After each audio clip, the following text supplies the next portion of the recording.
Bienvenidos, bienvenidas.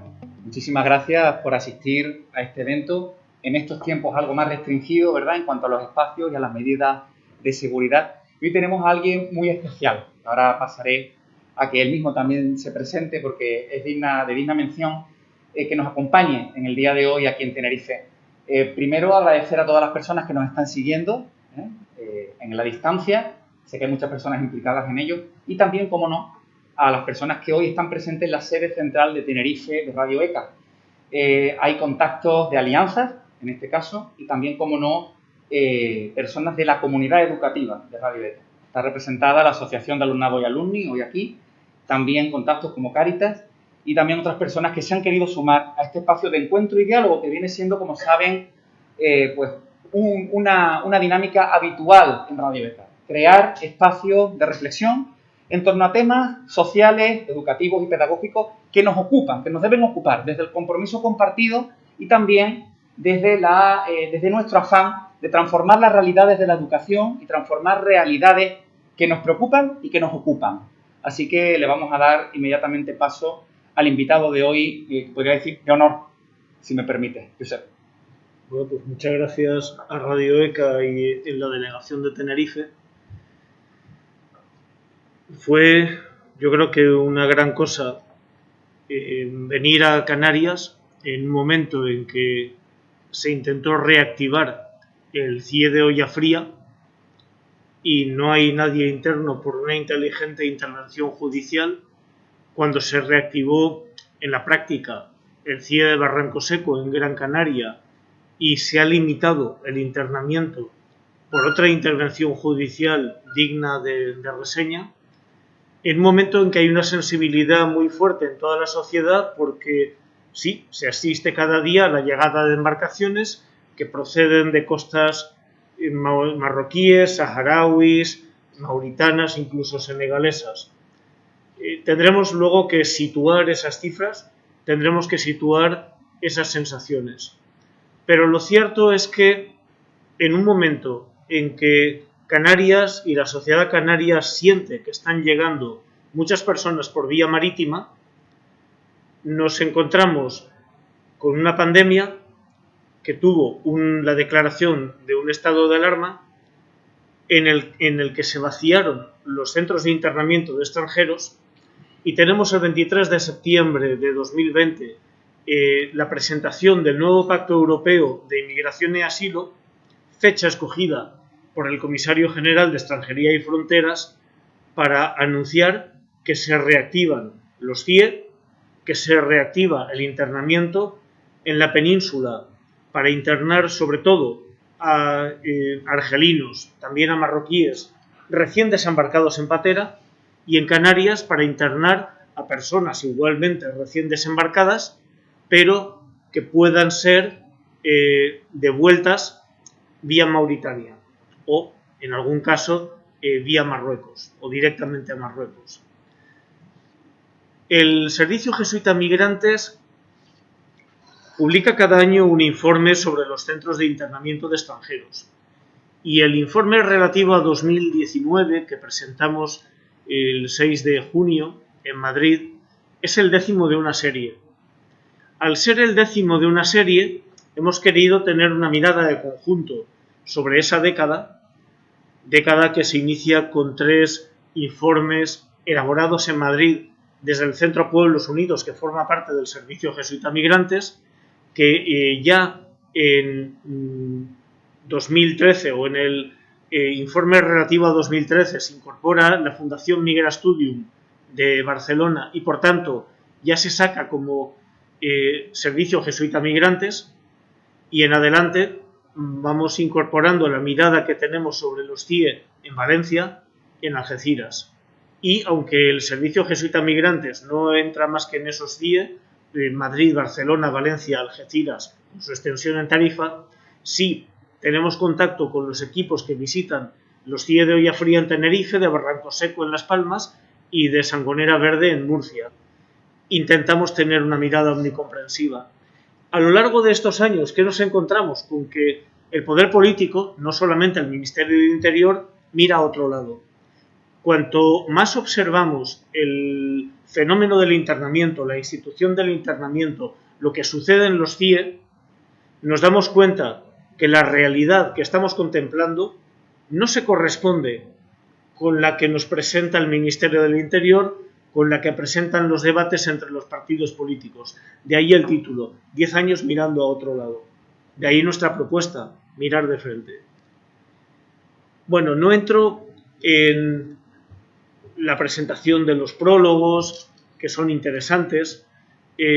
Si alguien lee este informe, que está accesible a través de Internet en la página web del Servicio Jesuita Migrantes, podrá ver intervenciones de Cristina Manzanedo, que es una abogada que colaboró en Pueblos Unidos y que dio forma a la serie inicial de informes.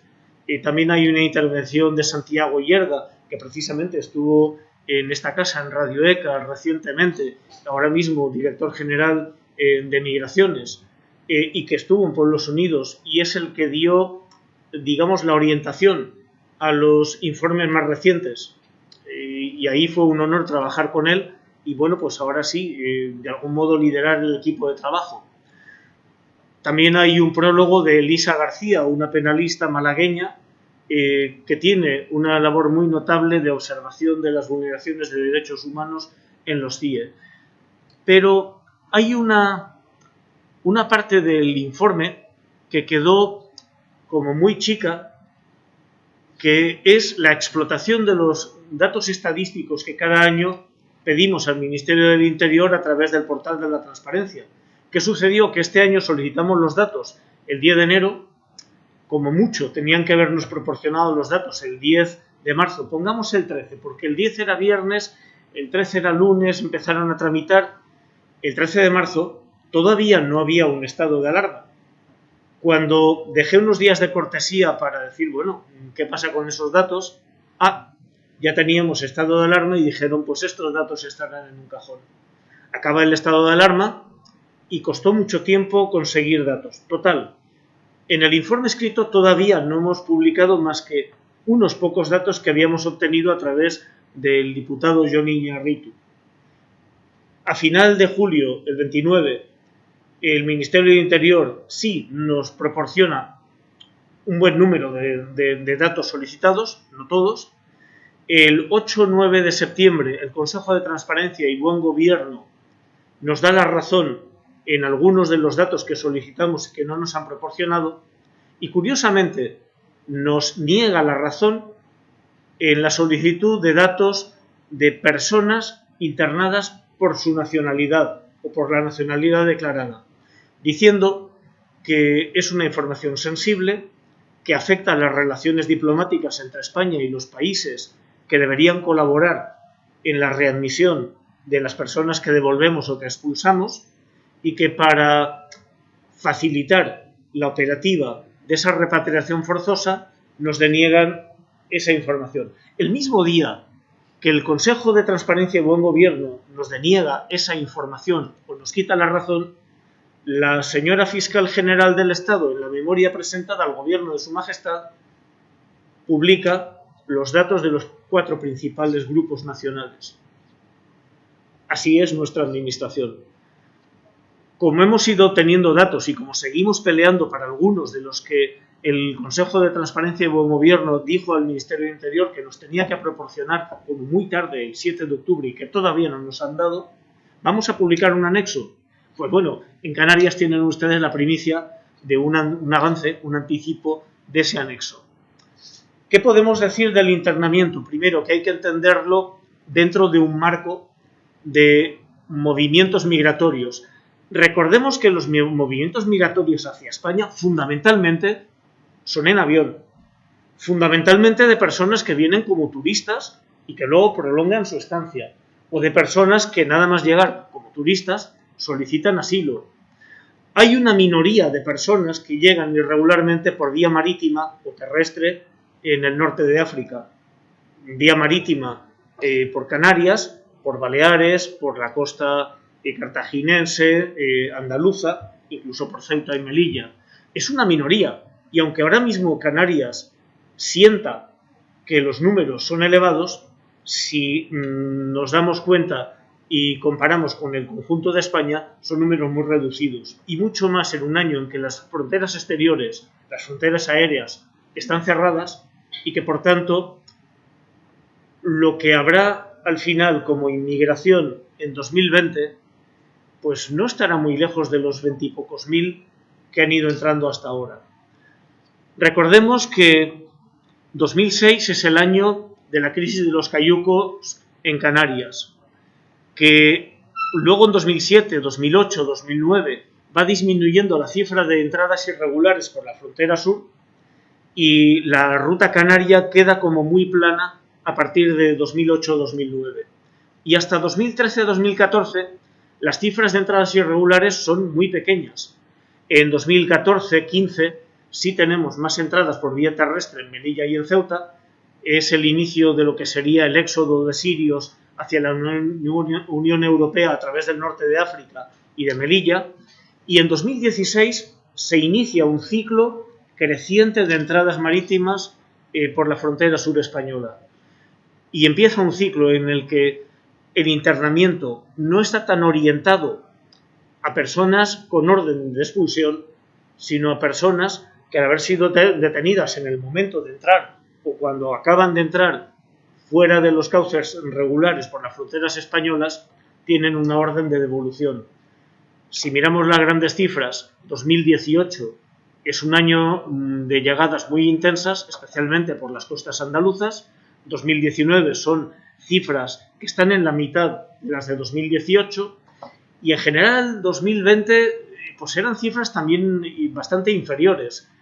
Yo creo que al final quedarán algo parejas o ligeramente inferiores a las de 2019, con esa salvedad que la llegada a Canarias sí es más intensa.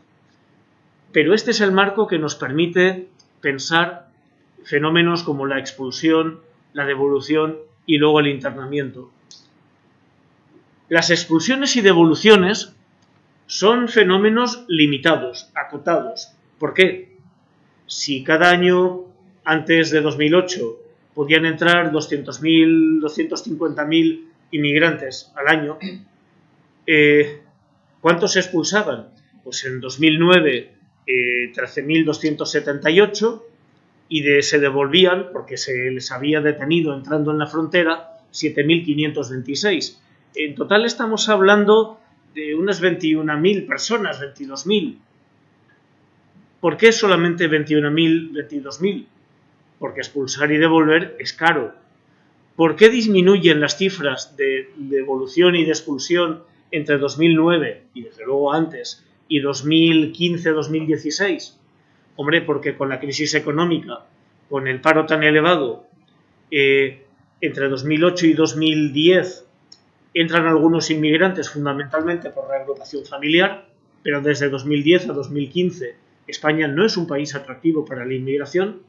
Desde 2016, de algún modo, se ha sentado un nuevo ciclo económico que acaba en febrero de 2019 o en marzo de 2020, perdón, no 19, y ahí sí, digamos, hay un ligero aumento, pero un ligero aumento, porque si sumamos los 7.203 migrantes devueltos en 2018 y los 4.181 expulsados, 2019 13.000 expulsados, 2018 4.000, 2009 7.500 expulsados, 2018 7.200, nos encontramos con que son instituciones restringidas, en parte porque es caro, en parte, sobre todo cuando se trata de devolución, porque la eficacia de la medida depende de la cooperación de los países que están dispuestos o no a readmitir, o a readmitir a más o a menos.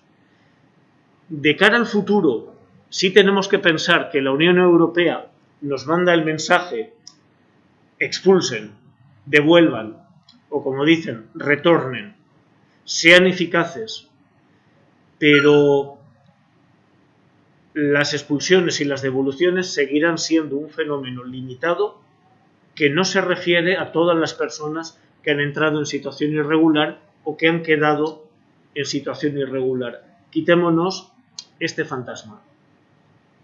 Bueno, algo de lo que publicaremos. Hay unas expulsiones y devoluciones que llamamos cualificadas. Esto es algo en lo que insiste mucho Santiago Yerga, porque se refiere a personas con antecedentes penales o policiales, pero bueno, son 4.000 en total, o sea, es una cifra que no es despreciable, pero que tampoco es enorme. ¿Qué más podremos decir? Personas internadas en los CIE. En 2019, sí observamos que en Tenerife hubo 1.294, que son el 20% de las personas internadas en el conjunto de España. Vamos, en total 6.473. Solo detrás de Madrid, en el que hubo 1.507 personas internadas, un 23,28%. En el otro extremo estaría Barranco Seco, hubo 130 personas internadas porque se reactivó a final de noviembre, a principios de diciembre.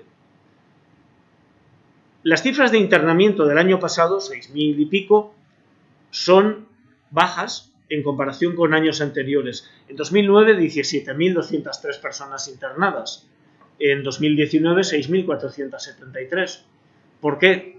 Porque ha habido intervenciones judiciales que han limitado la capacidad de los CIE, limitando el número de personas que puedan compartir una habitación, o porque hay módulos que están en mal estado y que los jueces han dicho no puede usarse, etcétera, etcétera. Entonces, no pensemos que hay una correlación exacta entre entradas irregulares, devoluciones, internamiento. No hay esa correlación exacta. Si comparamos cifras, nos daremos cuenta de que el internamiento afecta a una minoría de las personas que han entrado irregularmente. Y eso es importante retenerlo, porque la medida de internamiento no va a depender de la aplicación estricta, severa, de una ley igual para todos. Se escoge un botón de muestra de la inmigración irregular y se la interna. ¿Por qué? Hombre, habrá quien dice que porque han cometido una infracción que lleva aparejada la sanción de la devolución o de la expulsión.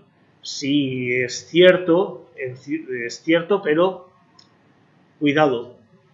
Mucho más es que el gobierno quiere demostrar a la ciudadanía que controla y esgrime esas cifras de personas internadas, devueltas o expulsadas para decir controlo.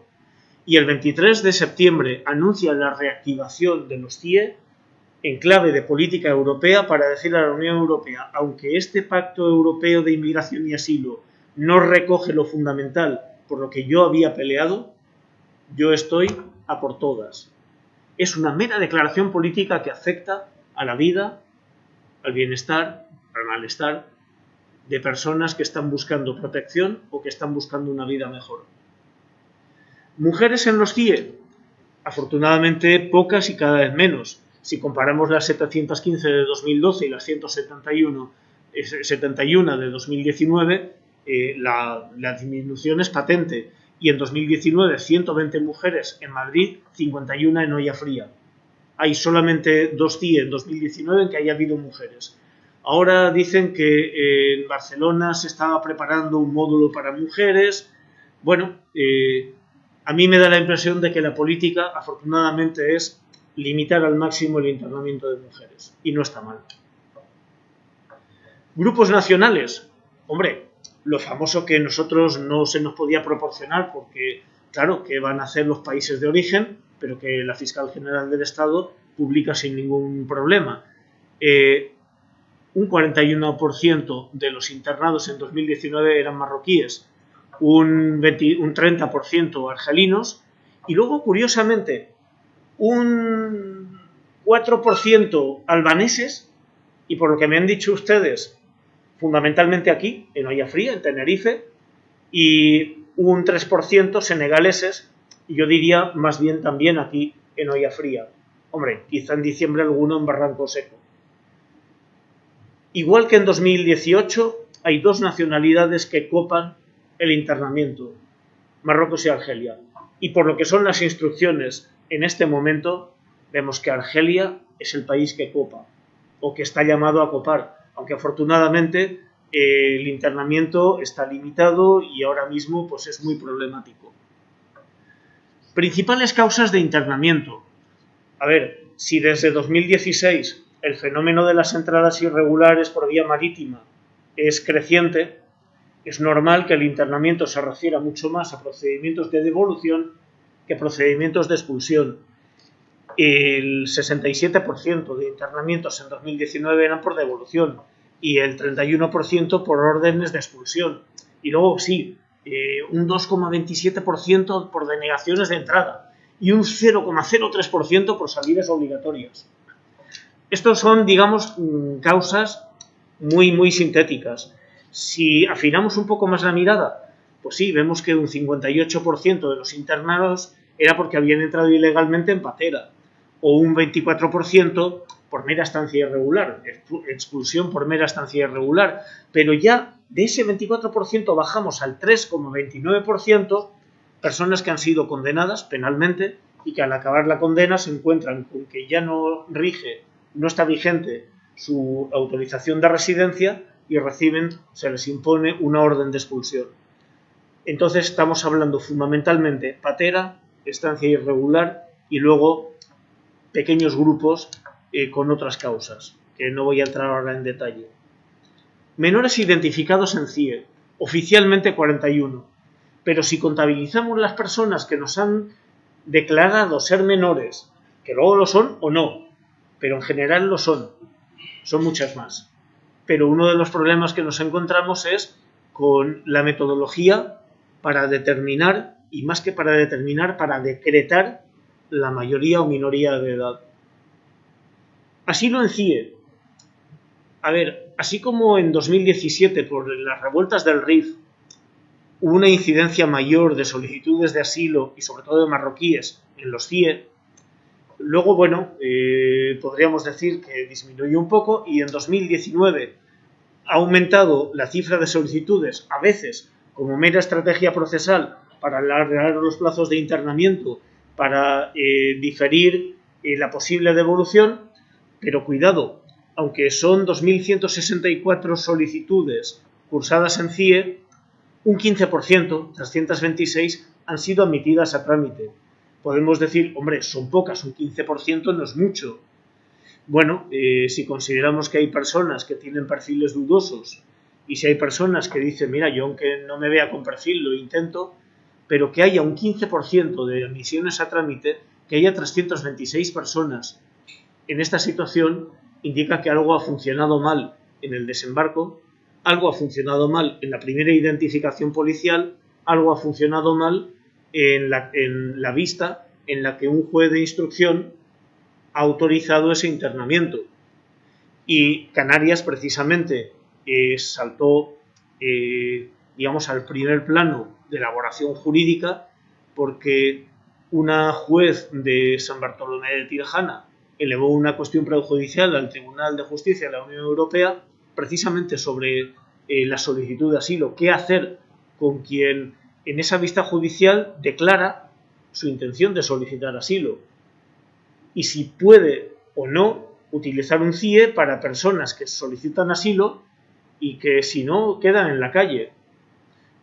El Tribunal de Justicia de la Unión Europea le dice, oiga, usted es una de esas autoridades que aunque no es competente para evaluar si esta persona se le puede dar o no protección internacional, sí es competente para ponerla en contacto con las autoridades que tienen esa competencia. Y de ningún modo meta en un CIE a una persona que tiene ese perfil de protección internacional, ni siquiera por caridad. Este es un tema importante y es un tema importante que ha motivado que este año, en 2020, personas que iban a ser internadas no lo hayan sido, también por una intervención judicial aquí en la isla de Tenerife y una intervención del juez de control de Las Palmas que ha movilizado la paulatina puesta en libertad de personas malienses con perfil de protección internacional que habían sido internadas en CIE y a las que no se había comunicado o informado de sus posibilidades de protección. Hay un detalle que puede parecer anodino en la mayoría de los CIE, que es la duración media del internamiento. Sabemos que hay 60 días como máximo y que hay jueces que autorizan el internamiento por periodos más limitados. otros no, otros directamente por los 60 días. Pero así como en general podemos hablar de una media de 25 o 26 días, en cambio en Tenerife son casi 32 días, mientras que en Las Palmas son 20 días. Y no es solamente una cuestión de 2019 porque hubo muy poquito tiempo de internamiento, no, ya de años anteriores los internamientos en Las Palmas eran muy breves y eran trasladados normalmente aquí a Ollafría y también a Madrid a Luche. ¿Y por qué luego se prolongan los internamientos? No lo sé, pero esta es una pregunta que puedo lanzarles a ustedes y podemos conjeturar a lo largo del tiempo qué provoca que se alarguen. Hombre, podría decir en Algeciras 35 días, casi 36, mucho más, pero algo que hemos observado. Si los marroquíes que llegan a Algeciras sistemáticamente solicitan asilo como mera estrategia procesal y piden luego el reexamen y vuelven a solicitar, bueno, pues sí, corren esos 60 días. Además, Marruecos readmite a pocas personas al día. Bueno, pues se alarga. Personas que podrían estar en la calle están en CIE, pero son personas que temen su devolución, que es posible, y prefieren prolongar el internamiento en esas condiciones. Hay algo que no funciona bien. Algo que observamos hace 2 o 3 años, cuando se internaba a muchas personas subsaharianas recién llegadas en patera, a las 3 o 4 semanas se las ponía en libertad, se las conducía a centros de acogida humanitaria porque no había manera de devolverlas. Personas que han llegado sin pasaporte, que declaran una nacionalidad, pero que la policía española no tiene modo de verificar si esa es la nacionalidad auténtica. Y bueno, es tan complejo llegar a devolverlos que los ponía en libertad. Entonces dijimos, bueno, ¿por qué gastan ustedes dinero del contribuyente inútilmente, provocando un sufrimiento inútil? ¿Por qué un 29% de los internamientos luego resulta en repatriación forzosa? Era escandaloso. Bueno, cuando el gobierno no se hace caso, no a nosotros, sino porque al entrar muchos más marroquíes y argelinos prefiere internarlos porque cree que va a tener más posibilidades de devolverlos, bueno, pues poco a poco aumenta la ratio de eficacia, si se puede hablar así, y en 2019 sería un 59%, pero otra vez, más de una tercera parte de los internados acaban en libertad. Entonces nos encontramos con una medida sumamente aflictiva, la angustia que se pasa es muy grande y, digamos, en términos policiales, para nada. Bueno, hay otra diapositiva que contiene un gráfico muy similar, no me detengo en ella. Algo que hacemos en los últimos informes, y esto es, digamos, algo que nos proporcionó Santiago Yerga, y yo creo que vale la pena que ustedes escuchen su intervención aquí en Radio ECA hace unos días. Nosotros observamos situaciones de vulnerabilidad de las personas internas, posibles o reales vulneraciones de derechos humanos. Esa observación directa, esa recogida de datos que luego sistematizamos, muchas veces lo elevamos al defensor del pueblo en forma de queja, lo cual le permite investigar, lo elevamos a veces también a los jueces de control y luego en los informes tratamos de entrecruzar las miradas de la sociedad civil, no solamente del SJM, del defensor del pueblo, sobre todo en su función de mecanismo nacional de prevención de la tortura, y de los jueces de control, porque sí vemos que problemas detectados por la sociedad civil, convertidos en recomendación por parte del defensor del pueblo, llega un momento en que se convierten en órdenes, en requerimientos, pero como orden, en autos judiciales. Y si hay cambios en los CIE, y los hay, aunque sean pequeños y lentos, es gracias a esa labor combinada. Bueno, no me detengo pues en hablar de lo que hemos observado o lo que recogemos de las visitas del defensor del pueblo a las comisarías, a los CATE, es decir, esos lugares en los que se permanece hasta 72 horas para la primera identificación. En los CIE, pues desgrano muy muy rápidamente, pues hay muchas veces en que falta un auténtico control judicial en la autorización de internamiento, o en Valencia pues hubo un caso de suicidio y una intervención judicial para regular al máximo los aislamientos por el riesgo que corren de que una persona pues se desespere, aunque se le esté aislando, como para protegerla de ataques de otros que pues lo han agredido previamente, que fue el caso. Extremar la vigilancia contra tortura y tratos humanos, inhumanos y degradantes. Cuando ha habido algún altercado, cuando ha habido un intento de fuga, a veces la contención policial inmediata y que incorpora un cierto grado de violencia no ha sido inmediata, y ese grado de violencia no ha sido proporcionado. Y a veces la instrucción judicial, la investigación de esa violencia no ha sido a fondo, sino que más bien ha avalado la perspectiva del director del CIE, cuando tenemos situaciones complejas en que hay que escuchar a todos los actores. No se puede juzgar solamente escuchando a un actor. Bueno, personas que han puesto en riesgo su vida proporcionando información a la policía sobre las empresas de transporte, las redes, las mafias, llamémoslo como lo llamemos, y que luego no se le han proporcionado los beneficios o las ayudas que prevé la ley, como diciendo, no, esa información no nos ha resultado útil, ¿se aguanta usted? Pues no. Esa protección no es el premio a la utilidad, es la salvaguarda del riesgo en que uno se coloca cuando proporciona información, pero esto hay veces en que la policía no lo entiende. Vemos los temas de determinación de la minoría de edad, y aquí en Canarias la doctrina judicial es muy clara. Ante la duda se tiene que presumir la minoría de edad, pero en la práctica es al revés.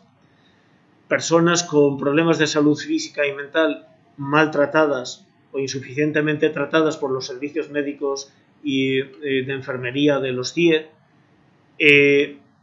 todas las trapacerías para impedir la correcta solicitud de asilo. También hemos visto una sentencia del Tribunal Supremo que alude a un problema. Sí, hay alguna solicitud de asilo que se presenta en fraude de ley y en abuso de derecho. Es alguna. Y requiere pues un tratamiento. Pero, cuidado, es necesario que los solicitantes, o sea, que quienes están en el CIE puedan solicitarlo, porque los hay que sí tienen ese perfil. Y aunque haya que discernir si lo tienen o no, eso exige darles acceso al procedimiento, y no se les puede negar la información, no se les puede bloquear el acceso al buzón o el acceso a la oficina de asilo y refugio. Y bueno, pues hay deficiencias estructurales que limitan derechos, pues quizá en Olla Fría, en un edificio construido en nueva planta en 2003, no sean patentes unas deficiencias estructurales, pero cuando sabemos que hay más de 200 personas que pueden ser internadas a la vez en un edificio que realmente no es grande, hombre, yo no sé cómo son las habitaciones, pero mucho me temo que además en tiempos de COVID pues será difícil guardar las distancias de seguridad. Y bueno, pues en algunos CIEs sí hay notables trabas de acceso a los internos por parte de ONGs, o hay una asistencia letrada, una orientación jurídica muy insuficiente, o las actividades socioculturales tampoco despegan, etc. No me voy a detener en los vuelos Frontex. En el informe también hacemos, digamos, como un examen, revisamos 5 años de un reglamento incumplido, el reglamento de los CIE, un reglamento que es insuficiente, decepcionante y desequilibrado. Hombre, digamos que tardó muchos años cuando se tenía que haber dictado en 6 meses, consagra un modelo de CIE auténticamente policial, carcelario, aunque el Tribunal Constitucional dejó muy claro que es inconstitucional que ese internamiento tenga carácter penitenciario o se desarrolle en edificios penitenciarios. Hay una previsión de instalaciones imposible de cumplir aún con obras de reforma, o sea que lo que indica el reglamento no lo vamos a ver. Previsión de servicios mal cumplida, sobre todo en la asistencia sanitaria, sociocultural, jurídica, religiosa, derechos plasmados que nos acaban de garantizar. No voy ahora a detenerme en esto. el mundo político sigue mirando hacia otro lado. Hay un debate político empantanado sobre el modelo de los CIE y esto, me acuerdo, en unas elecciones, ya no recuerdo si eran las de 2016 o 17, ya he perdido la memoria, recorrí los programas electorales de los partidos que veía, digamos, con más posibilidades de tener una representación parlamentaria fuerte. ¿Y qué me encuentro? Pues Vox y el Partido Popular pues tienen perfectamente integrado que los centros de internamiento extranjeros son una institución estupenda para asegurar el internamiento, que es una institución inmejorable para poder ejecutar como Dios manda la devolución y la expulsión, que son cosas buenísimas. Caricaturizo, pero es así. El Partido Socialista dice, hombre, no nos gustan los CIE, no nos gusta el internamiento. Claro que nos gustaría que un día se cierren, pero bueno, como no va a ser así, porque además estamos en un marco político europeo que nos exige tener CIE, vamos a ver cómo los humanizamos. Y Unidas Podemos diciendo no queremos CIE. Caricaturizo. Pero eso es el debate político en la contienda electoral. En la práctica, dentro del Congreso, lo que nos encontramos es, pues sí, básicamente estas tres posturas. ¿Quién se interesa por ver cómo funcionan los CIE, pero desde una valoración positiva? Cómo hay quienes de vez en cuando piensan cómo mejorar la institución sin tocarla, y otros que sí, hacen muchas preguntas para dejar patente que eso no funciona, pero más allá, otra vez, del debate parlamentario, poco cambia. No hay decisiones políticas efectivas. Bueno, en Algeciras está prevista la construcción de un CIE para unos 500 personas y también repasamos algo sobre el modelo que vemos en ese proyecto de construcción. Insistimos sobre el modelo policial, que si tiene que haber internamiento y nosotros decimos que no, no debe ser con este modelo policial, porque además incluso las dotaciones policiales no están normalmente preparadas profesionalmente para esta función, lo están para otras funciones. El papel del Ministerio Fiscal y de la Judicatura nos parece muy importante, que los fiscales informen desfavorablemente muchas solicitudes de autorización que están informando favorablemente, y muchos jueces de instrucción dan por bueno el internamiento de personas que no deberían ser internadas de ningún modo, ni siquiera en un marco que permite el internamiento. Vamos, que todo el mundo mira a otro lado. Nosotros como SJM, pues sí, decimos que miramos de frente, con la ley en la mano y teniendo en cuenta la regulación del internamiento de cara a la expulsión, pues debería ser residual, el último recurso. O sea, sin necesidad de tocar la ley, el internamiento de personas en procedimientos de expulsión debería ser mínimo. Y no hace falta tocar la ley, no hace falta. Cada año vamos viendo cómo disminuye, pero habría que disminuir más. Cuando se trata de devolución, la ley exige a la policía la solicitud de autorización de internamiento cuando no se ha podido ejecutar en el plazo de 72 horas. Pero la misma policía no solicita la autorización para todo el mundo porque sabe que es imposible, porque no hay plazas y porque no hay posibilidad material de llevarlos a sus países de origen, porque hay políticas que dicen, no, yo remito a tantos. Durante el estado de alarma, pues España ha vivido con los CIE vacíos y no se ha roto. Nos podemos romper por otros motivos, pero no por este. Y ahora que tenemos una segunda ola de COVID y que sí, en Canarias hay un aumento de llegadas por vía marítima, pero visto en el conjunto de España es un fenómeno pequeño, ¿necesitamos de verdad poner en riesgo a los internos, a los policías y al personal de servicio reactivando el internamiento? No, no hay ninguna necesidad, es una imprudencia, es una irresponsabilidad. Bueno, cuando publicamos el informe teníamos esa inquietud para cuando se abran las fronteras exteriores. A ver, se han reactivado los CIE cuando las fronteras aéreas siguen prácticamente cerradas. Esto, ya digo, ha sido una decisión política en clave europea, totalmente irresponsable. Y bueno, sí decimos que es un tiempo para políticas que amortiguen el impacto de la crisis, de la crisis económica, que esto es lo fundamental. Cuando hay crisis económica y paro, España deja de ser un país de inmigración porque es menos atractivo, y yo creo que es lo que sucederá durante un tiempo. Es un tiempo en que las personas que ya están y regularizaron su situación por la prolongación del paro, vemos que corren un riesgo mayor de perder esa situación regular. Es un tiempo para facilitar la regularización inteligente personalizada y para impedir la irregularidad sobrevenida. Y bueno, algo que no está en el informe, estará en el siguiente, pues sí, en marzo, abril, mayo, seguimos todo ese proceso de vaciamiento de los CIE, que empezó un poco a trancas y barrancas el 15-16 de marzo, que poco a poco vemos cómo se acelera en unos sitios, es más lento en otros. Buenas prácticas de directores que ponen en libertad solo a las personas para las que han conseguido una plaza de acogida humanitaria, algunos que ponen en la calle y punto.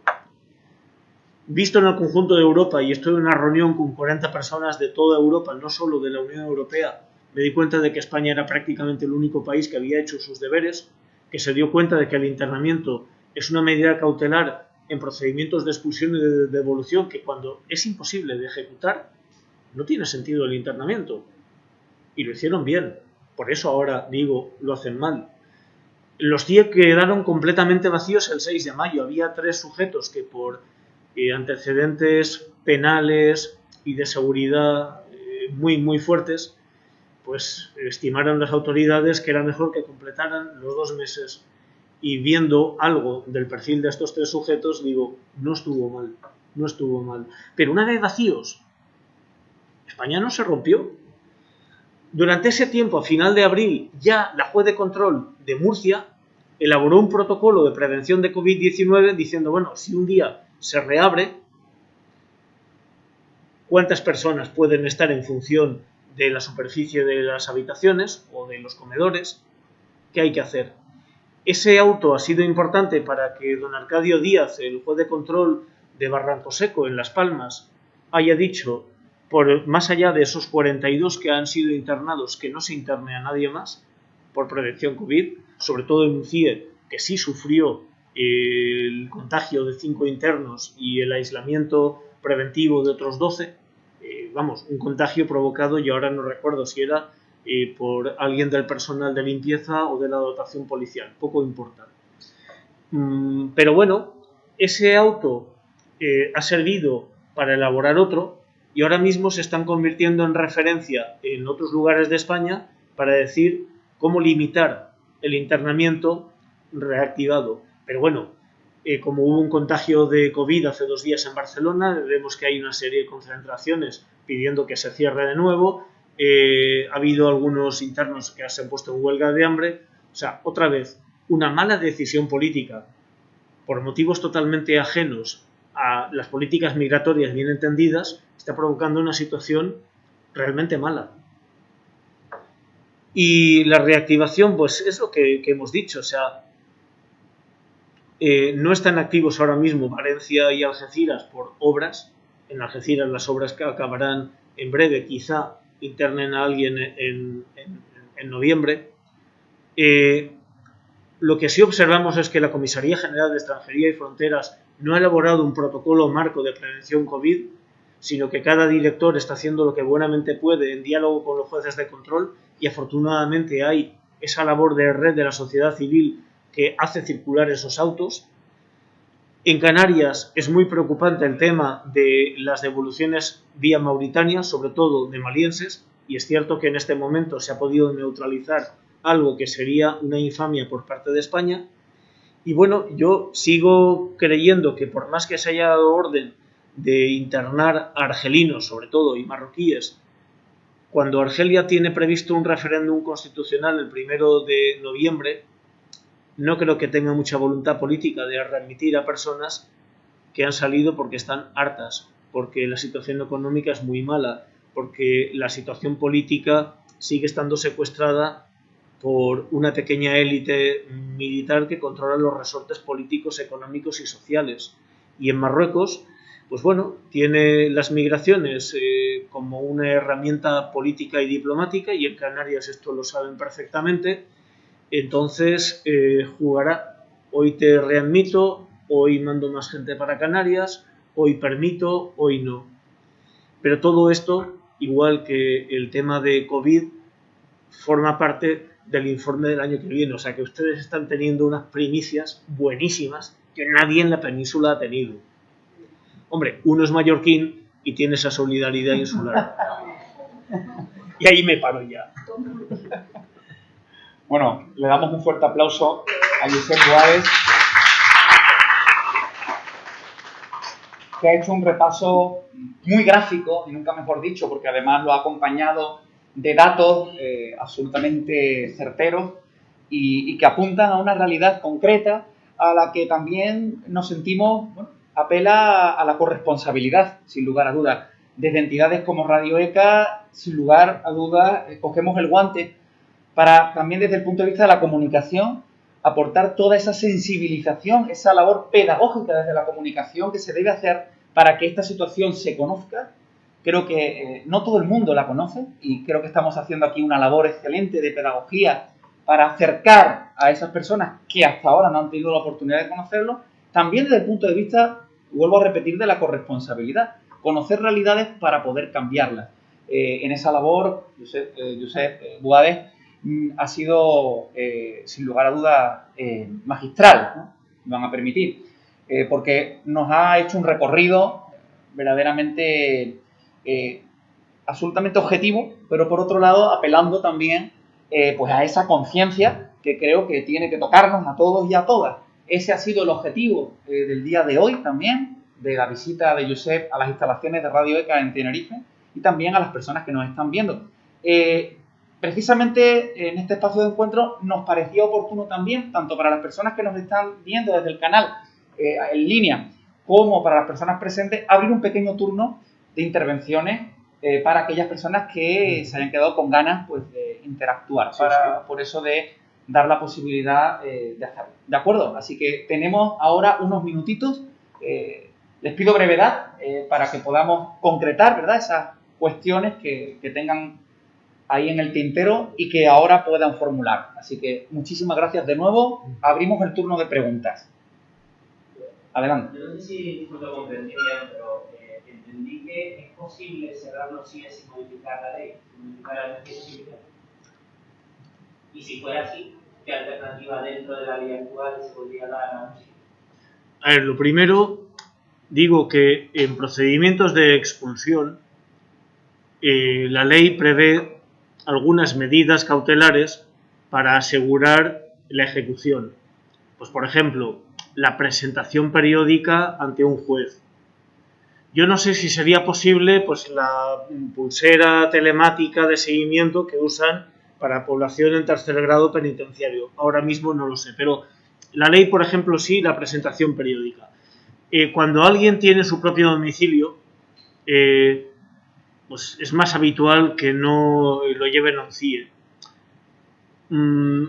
Entonces, personas que llevan tiempo, que aún no han regularizado su situación, o personas que han perdido la regularidad administrativa y que por una razón u otra se encuentran con una orden de expulsión por irregularidad administrativa simple, o personas que han cumplido, que ya han cumplido su condena, que ya digamos lo que habían hecho han pagado, pero que se encuentran con que ya no tienen una autorización de residencia vigente y que España les impone una orden de expulsión. Si tienen su propio domicilio, pues no deberían estar en un CIE. O sea, simplemente con la ley en la mano digo, se tendría que reducir a un mínimo el número de personas que van a un CIE. ¿Por qué? Pues que tendría que haber un cúmulo de circunstancias muy notable que dices, bueno, aunque privarles de libertad ambulatoria, aunque tenerlos encerrados hasta 2 meses es algo muy duro, muy aflictivo, vistas todas las circunstancias, digo, no hay más remedio. El problema es la devolución. El problema lo tienen las personas que son detenidas cuando van a cruzar la frontera o cuando acaban de cruzarla. ¿Por qué? porque tal como está redactada la ley, la policía teóricamente debería solicitar la autorización judicial de internamiento cuando no ha podido ejecutar la devolución en el plazo de 72 horas. Ahora, la policía no solicita la autorización judicial de internamiento en todos los casos, sino más bien en función de las plazas disponibles en los CIE. Es decir, ya la policía está haciendo una interpretación práctica de la ley que va mucho menos de lo que está en la letra. Por tanto, bueno, pues podría hacer como ha hecho estos últimos meses, y aunque sabe que hay personas que entran irregularmente, dices, bueno, pues les voy a proporcionar una plaza de acogida humanitaria por un tiempo limitado. Entiendo que son personas capaces de salir adelante en la vida con sus propios recursos o que ya pedirán algún tipo de apoyo social. Esto siempre hay que medirlo mucho y puede ser objeto de otro debate, pero tenerlos internados cuando además la experiencia dice que solo se llegan a ejecutar unas devoluciones y no otras, pues incluso tal como están las cosas, se podría también limitar. Hombre, si hay una reforma de la ley, pues yo creo que se tendría que atacar el problema de fondo. La eficacia de las devoluciones o de las expulsiones no depende del internamiento, no depende de la duración del internamiento, cosa que ya el gobierno reconoce, depende de otros factores. Entonces, ¿a santo de qué mantener a una persona 2 meses? ¿A santo de qué? Si tiene que haber expulsión y devolución, y bueno, pues sí, podemos pensar que un Estado tiene que tener a mano esa herramienta, porque hay casos en que dicen, mire, es que usted es indeseable y yo no quiero que esté aquí, porque usted está haciendo daño a mi sociedad. Puede haber algún caso de estos, pero privarlo de libertad hasta 2 meses en instalaciones en las que realmente pues ninguno querríamos estar, hombre, esto. Ahora, la Unión Europea está diciendo a España, retorne, aumente la ratio de eficacia, interne. Bueno, hay una esquizofrenia. Muchas gracias. Claro que sí, Miguel. Me llamó mucho la atención porque precisamente esta mañana estábamos a gobierno y dio la sensación en la entrevista que ciertamente minimizaba, por llamarlo de alguna manera, minimizaba la situación que estamos viviendo en Canarias respecto a la llegada de personas migrantes en Canarias. Coincide esto en esta semana en la que el presidente del gobierno, Felipe Torres, ha dicho que estamos yendo a rumbo a lo que pasó en el año 2006-2007 con la crisis de los cayucos. Entonces, yo tengo la sensación de no saber bien si estamos ante una crisis como la del 2006-2007, con más de 30.000 personas al año, vamos por 8.200 ahora mismo, entre 2020. No sé si vamos hacia eso, no sé si realmente nos están metiendo en la cabeza en esta sociedad canaria que estamos ante un problema mucho más grave de lo que realmente es. Hemos visto imágenes, a mí me ha parecido dantescas, que jamás pensé ver, de personas migrantes bajo carpa en un muelle, en jardinerismo, que no había sitio donde acogerlos porque no hay techos en Canarias. He visto a políticos peleados, desbordados, muy cabreados con políticos de su mismo partido en reuniones. Sí, yo no sé si la situación es tan grave como a mí me han hecho llegar o realmente hay que minimizar. Bueno, frenar. O sea, cuando estamos aquí y cuando estamos en una isla o cuando estamos en el archipiélago, efectivamente vivimos, sentimos, sufrimos una realidad aguda. Es cierto que hay muchas personas que están llegando, hay un reto para las administraciones donde se las coloca provisionalmente, cuando sabemos perfectamente que salvo una minoría ven Canarias como lugar de tránsito, incluso ven España como un lugar de tránsito, y ahí empezamos a ver problemas. A ver, no hay sitio y se necesitan hoteles en un año en que no hay turistas, y abrir un hotel es mejor que tenerlo cerrado, pero claro, es que si abres el hotel esto genera efecto llamada, el gran mantra. Bueno, no hoteles, cuarteles. Hay cuarteles que estén en desuso y en condiciones suficientemente dignas. Sí, no. O sea, hay ahí algo que vi en Andalucía en 2018, porque con números muy superiores en Andalucía había esa misma sensación. ¿Cuál es la diferencia? Que, bueno, Andalucía está dentro de una península que es grande y la gente más fácilmente circulaba.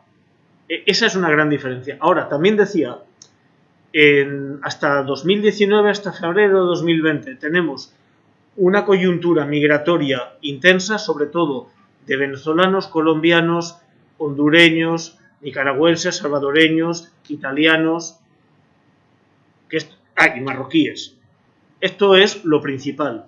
Esto se detiene. Entonces, si miramos el conjunto de España y lo que van a ser las cifras de inmigración vistas ya el año que viene con los datos del Instituto Nacional de Estadística, diremos, pues, 2020 es un año con poca inmigración. Con poca inmigración, que sí es, sobre todo, la que viene por vía marítima y terrestre, y mucho más marítima por la frontera sur, y especialmente Canarias y el flujo argelino a las costas cartaginenses, almerienses y baleares.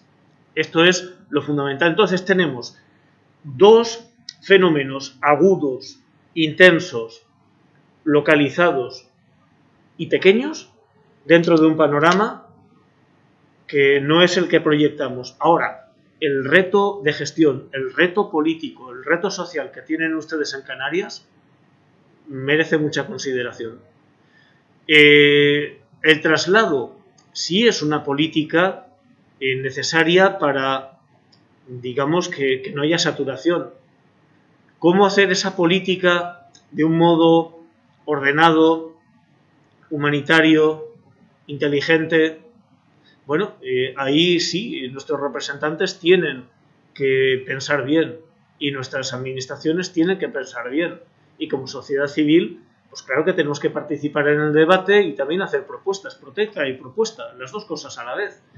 Pero bueno, sí, yo creo que hay que tener en cuenta lo que se está viviendo, pero también es bueno que una voz de fuera nos diga, miren ustedes el panorama más amplio y dense cuenta de que es un dolor agudo, intenso, pero pequeñito.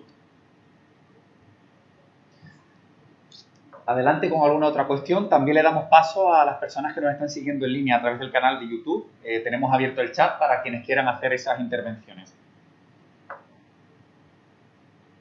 ¿Alguna otra apreciación, comentario? Yo comentando que con este reto que tenemos en cuestiones, pero yo pienso desde la sociedad organizada, desde las entidades, la entidad que se llama Delegación de Migraciones o las entidades que ahora mismo conocen más de cerca la realidad de decía aquí, como está mayor del mundo, está Cáritas, está con las entidades que conocen. ¿Qué papel, no? Antes, ¿qué papel nos planteas tú que tenemos que tener como agentes que articulen otro discurso posible, ¿no? Porque el discurso del miedo, del rechazo, y ya está vislumbrando a veces, ¿no? En redes y tal, cierta movida en ese sentido, ¿no? De rechazo, de xenofobia. ¿A qué papel nos toca, ¿no? Hombre, a ver, dentro del entorno de los CIE, cuanto más y más profundamente acompañemos a personas, mejor. Cuanto más organicemos nuestra mirada para observar si hay violaciones de los derechos humanos de estas personas, mejor. Si somos capaces de contactar con las distintas administraciones o con los poderes públicos que tienen algo que decir, mucho mejor. Pero esto es, digamos, la labor como especialista, específica en el terreno de los CIE. Cuando la sociedad está alterada por un fenómeno que es intenso y que vemos muertos y que hay personas por la calle que decimos, bueno, y van como almas en pena, o sea, ahora ridiculizo un poco, perdón, pero decimos, discurso, hombre, un discurso cuanto más pegado a la realidad, mejor. Una de las grandes tentaciones que tenemos en estos últimos años, no solo en Canarias o en el conjunto de España, yo creo que en todo el mundo, es bloqueamos un nosotros chico, un nosotros reducido, impermeable, cuando en realidad tenemos una pulsión de humanidad que nos hace ampliar el nosotros. Cuando vemos familias compuestas por personas que han nacido en países distintos, cuando vemos compañeros, compañeras de clase que tienen amistad, o compañeros de trabajo que han nacido en lugares distintos, cuando vemos personas que militan en organizaciones políticas, sindicales, en la sociedad civil y que han nacido en sitios distintos. Tener conciencia de ese nosotros ampliado es importante. Saber que vivimos en una sociedad en la que ya no podemos reducir a caricatura los rasgos étnicos, porque yo mismo, en la agencia tributaria del Ayuntamiento de Sevilla, estoy haciendo unos trámites, miro a un lado y me encuentro con un señor con rasgos chinos. Me vuelvo a girar, presto atención y habla sevillano. Es decir, es un sevillano de etnia Han. No es un chino, es un sevillano. Bueno, vivimos en una sociedad en la que las cosas no son muy evidentes. Canarias tiene una memoria, yo creo que muy viva, de lo que fue la emigración de nuestros mayores. Pero creo que es el momento de tomar testimonios de la generación entre 30 y 40 años que tuvo que emigrar después de la crisis de 2008 y que volvió o que no volvió. ¿Por qué? Porque cuando somos capaces de ver que nuestra sociedad está hecha de emigración, inmigración, tránsito, cuando vemos que hay momentos críticos como esta pandemia en la que se nos exige a todos un coraje cívico muy notable y que vemos que la respuesta política está muy por debajo del aprobado, pues como sociedad civil tenemos que decir qué nos exigimos a nosotros y qué exigimos a nuestros políticos. Y una comprensión de ese nosotros ampliado, una lucha contra nuestras pulsiones xenófobas, es algo que necesita una aplicación constante y muy humilde. Claro, cuando hay organizaciones que estamos en la Iglesia, claro que sabemos que tenemos una pulsión que nos encierra en el pequeño grupo, en la pequeña comunidad, en los de siempre. O como Mingote decía, sí, el concilio dirá lo que quiera sobre la libertad religiosa, pero al cielo, lo que se dice al cielo, vamos los de siempre. Esta pulsión la tenemos y la tuvo el Señor. Entonces, ¿cómo hacer ver que el mismo Señor que dice que Él no, que Él ha venido para las ovejas descarriadas del pueblo de Israel y que el pan no está para los perros, sino para los hijos de la casa, es el que luego descubre la fe de la filofenicia?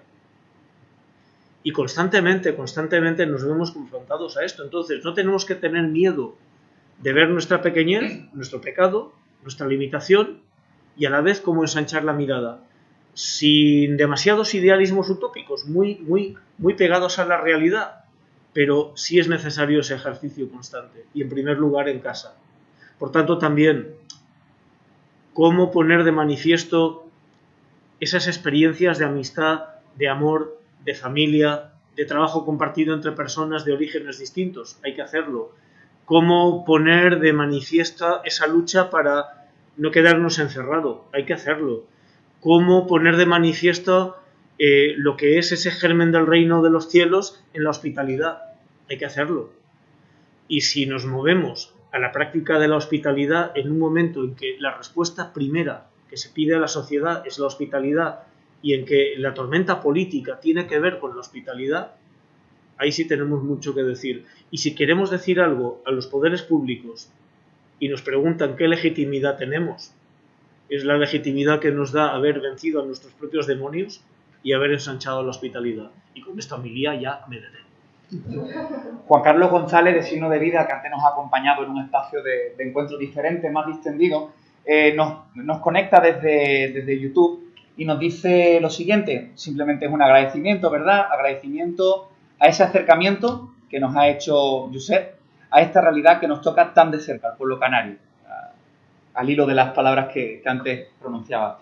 ¿Alguna otra cuestión que quieran plantear, Arantxa? Me gustaría preguntarte, visto dentro del marco legal de los CIE, el penitenciario, que debe ser la última opción de cara a esta función como trabajante, y viendo en tu exposición esos datos que hablan de los internados, de protección internacional, de la especialidad de protección internacional internados, me preocupa el previo, me preocupa el qué está pasando antes de que se produzca el internamiento, que se puede decir de ese internamiento, donde se nos están escapando estos perfiles vulnerables, ¿no? Sí. Y se puede dar pistas sobre algo que entiendo que está muy protocolizado, si de ahí se puede hacer algo. Mira, yo creo que se puede hacer algo con el Ministerio Fiscal, pero es algo que no hemos hecho hasta ahora. O sea, el Ministerio Fiscal sí puede dictar instrucciones y, de hecho, en el proceso de vaciamiento de los CIE lo hizo y dijo no informen favorablemente cuando haya solicitudes de internamiento y más bien pues esto, lo que habría que hacer es vaciar. Sí me parece que hay determinados perfiles de personas, las que están llegando en patera o en cayuco o en el tipo de embarcación que sea, que sí tendríamos que decir, mire, es que, o sea, nosotros no queremos que internen a nadie, pero es que hay determinados perfiles, determinadas situaciones, que es que bajo ningún concepto, y esto está pasando. Entonces ahí, digamos, hay un margen para que los fiscales se tomen en serio esa labor de discernimiento. ¿Qué pasa con los jueces de instrucción? Que son los que tienen en realidad la llave de autorizar o no el internamiento, y si lo autorizan, de que dure los 2 meses, los 60 días o menos, o incluso de ponerlos en libertad cuando después de un tiempo ven que pues no se ha podido ejecutar la devolución o la expulsión. Algo que afortunadamente tenemos es la independencia del Poder Judicial, y esos jueces tienen que aplicar la ley y tienen que hacerlo en conciencia. Entonces no tenemos un mecanismo para imponerles un determinado sesgo, pero sí puede haber mecanismos de formación de la judicatura en los que se aborden algunos temas, y eso llegará a pocas personas. En febrero estuve en la escuela judicial, pero era para el tema de las devoluciones sumarias, devoluciones en caliente, rechazo en frontera. Sí les dije, por favor, invítennos o inviten a alguien de la sociedad civil a que les hable del internamiento, porque ahí no jugamos mucho. En aquella sesión que podía haber 40 y tantos aspirantes a juez, a jueza, pues no son muchos, pero si esas personas van a iniciar su carrera como jueces de instrucción y tienen algo de discernimiento, pues harán como ha pasado aquí en Tenerife, y eso es importante. Pero el acceso es más difícil porque tiene que ser de tú a tú, y a veces es preciso contar con las asociaciones judiciales, con jueces que conozcan bien la temática, incluso ya cuando se han jubilado. O sea, lo veo difícil, lo veo un reto absolutamente necesario, pero requerirá una labor muy, muy capilar. Muchas gracias, Josep. Nos siguen planteando las personas que nos están siguiendo en línea. Juan Carlos Gata nos dice, muy interesante la intervención de Pep Boades. Mi pregunta es si tiene la impresión de que nuestro país improvisa a la hora de afrontar estos fenómenos, o si esta es la respuesta que quiere dar. Hombre, yo creo que hay... O sea, el internamiento como institución lo tenemos desde 1985. Tenemos muchos años de muchísima opacidad. En la reforma de la Ley de Extranjería de 2009 tenemos una regulación algo más precisa del internamiento, y luego en 2014 pues ese reglamento decepcionante. Bueno, en este momento hay una cierta política. Sí vemos que más allá de las diferencias de debate o de posición en el debate entre el PP y el PSOE, cuando han gobernado han mantenido prácticamente la misma línea. Y puede haber matices, o a lo mejor en algún momento pues el mayor o menor peso político ha determinado un modo de hacer o de otro.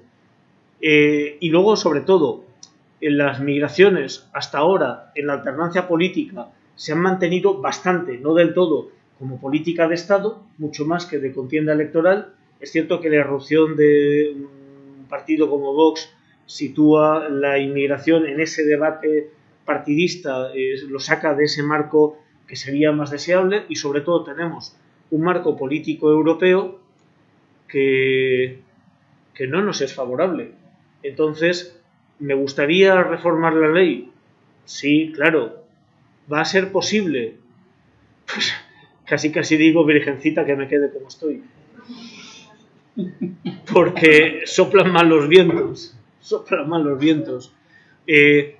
Si estamos hablando de qué pasa en Canarias ahora y qué afecta a la sensibilidad canaria, si hablamos del conjunto de España, si hablamos del conjunto de Europa, vemos que es tan tremendamente complejo. O sea, las políticas migratorias vistas a escala europea pues tienen relativamente poco que ver con lo que serían intereses, no justicia, en perspectiva española.